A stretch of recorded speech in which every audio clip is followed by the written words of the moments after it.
పూరా లోకల్. అలా తెలంగాణ మొత్తం ఎక్కడ చూసినా కానీ మార్వాడి గో బ్యాక్ అనే దాని మీద చర్చ జరుగుతూ ఉన్నది. దానికి తెలంగాణలో మేధావులుగా అసలు ఏంటి, దీని వెనుక జరుగుతున్నటువంటి ఏంటిది అనే దాని విషయంలో ఇక్కడ మేము ప్రెస్ క్లబ్లో మీటింగ్ పెట్టినాం. దాంట్లో ముఖ్యంగా ఏంటంటే ఇలా పొద్దున ఒక చర్చలో మాట్లాడుతున్న క్రమంలో మార్వాడి అండ్ జైన్ సమాజానికి సంబంధించిన అధ్యక్షుడు మాట్లాడుకుంటూ ఆయన ఏం చెప్తారంటే, తెలంగాణ వాళ్ళకు 1000-2000 రూపాయలు వస్తే వాళ్ళు తాగి పంటారని చెప్పని అని మాట్లాడిండు. అయితే ఈ మీటింగ్ పెట్టే కన్నా ముందు మేము అనుకున్నది, అరే 2014 తర్వాత వచ్చినటువంటి వాళ్ళనే గో బ్యాక్ అందామా, వాళ్ళ బిజినెస్ మీద కంప్లీట్ ఎంక్వైరీ చేయాలనుకుందాం అనుకున్నాం. కానీ ఇప్పుడు అసలు వాళ్ళు బేసికల్ గా వాళ్ళ ఆలోచన కంప్లీట్ డిఫరెంట్ ఉన్నది అనేది చాలా స్పష్టంగా ఉన్నది.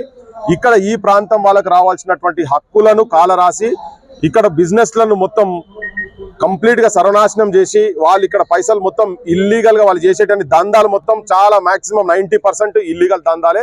వాళ్ళ మీద కేసులు కూడా మీరు ఏ పోలీస్ స్టేషన్లకు ఎక్కడ చూసినా కానీ బిజినెస్ లో జరుగుతున్నటువంటి 2 నంబర్ దందాలు మొత్తం ఈ బయటికి వెళ్ళి వచ్చినటువంటి మార్వాడి గుజరాతీ వాళ్ళే చేస్తున్నారు. కాబట్టి దీని మీద కట్టడి చేసి ఈ తెలంగాణ సంబంధించినటువంటి చిరు పేద వ్యాపారులు కుల వృత్తులను కూడా కాపాడుకునేటువంటి ప్రయత్నంలో భాగంగా మేము ఇక్కడ ఈ సమావేశం నిర్వహించినాం. ఇది మొత్తం పల్లెలలో కూడా ఈవెన్ టౌన్లలో కూడా రేపు తీసుకుపోయి దీని మీద డిస్కషన్ చేస్తాము.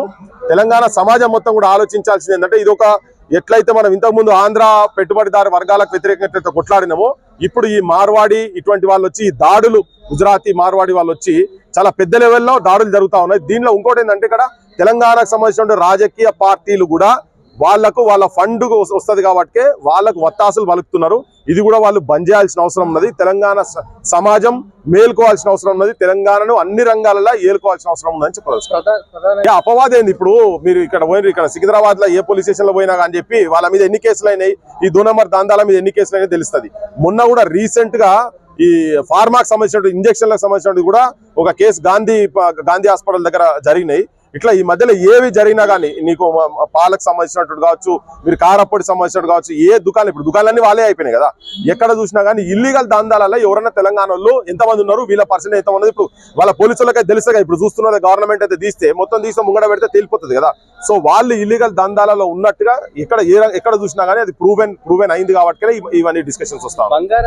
ఇప్పుడు వీళ్ళంతా సిండికేట్ గా ఏర్పడి ఇక్కడ ఉన్నటువంటి ఈ కుల వృత్తుల ద్వారా చేస్తున్నటువంటి దందాలు ఇక్కడ షాపులు క్లోజ్ చేసినందుకు వాళ్ళందరూ ఒకటే అందులో మళ్ళీ కల్తీలే, మొత్తం కల్తీలే, చాలా క్లియర్గా ఉన్నది అదంతా.